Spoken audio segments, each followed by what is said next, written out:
Hi everyone, आज मैं दिखाने जा रही हूँ डिशवॉशर, बर्तन धोने वाली मशीन। जैसे कि आप देख रहे हो यहाँ पे सारे सेटिंग के दिए हुए हैं। यहाँ इस साइड दिए हुए हैं नॉर्मल वॉश, हाई टेम्परेचर, मतलब जितने टेम्परेचर जो सेट करना चाहो वो कर सकते हो आप। ये लीड दिया हुआ ऊपर का लॉक करने का। फिर मैंने इसको खोला।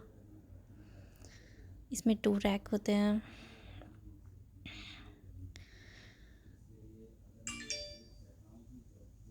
ऊपर में आप चाहो जितने छोटे बर्तन बड़े बर्तन आप रख सकते हो, या नीचे प्लेट रख सकते हैं, स्पून रख सकते हैं। जैसा कि देखा कि मैंने इसमें अपने प्लेटों को रख दिया, स्पून रख दिया है। ऐसे धीरे धीरे मैं करके मैं सारे बर्तन को अपने इसमें भर दूँगी। जैसे कि आप देख रहे हो कि ये ऊपर मैंने सारे अपने बर्तन रख दिए, कुछ कप, ग्लास, ये कुछ बड़े बर्तन। नीचे में कुछ प्लेटें प्लेटें स्लेटें रख दी, बाउल रख दिया, स्पून रख दिया।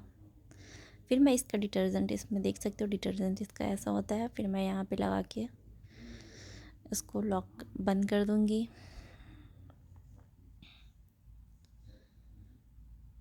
अभी मेरे बर्तन ऐसे कुछ हैं नहीं ख़ास, लेकिन फिर भी थोड़ा बहुत जो है वो बहुत ही आराम होते हैं और मैं इसमें डाल के सब धो लेती हूँ। फिर मैंने इसको बंद कर दिया।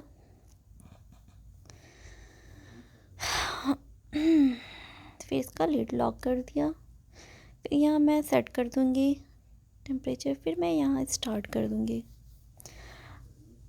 सेट किया हुआ है। फिर मुझे लगेंगे 40 मिनट। 40 मिनट बाद मैं आती हूँ। ये मेरे 40 मिनट हो चुके हैं। फिर मैंने इसका लिड ऑन किया। फिर मैंने इसको खोला। यहाँ से सारे मेरे डिटर्जेंट निकल चुके हैं। फिर ये देखा कैसे बर्तन मेरे क्लीन दिख रहे हैं बिल्कुल। ये आप देख सकते हो कितने क्लीन हो गए हैं। ये ग्लास देखो, ये देख सकते हो ये भी कितने क्लीन हो गए हैं। कोई मेहनत नहीं, कोई टेंशन नहीं।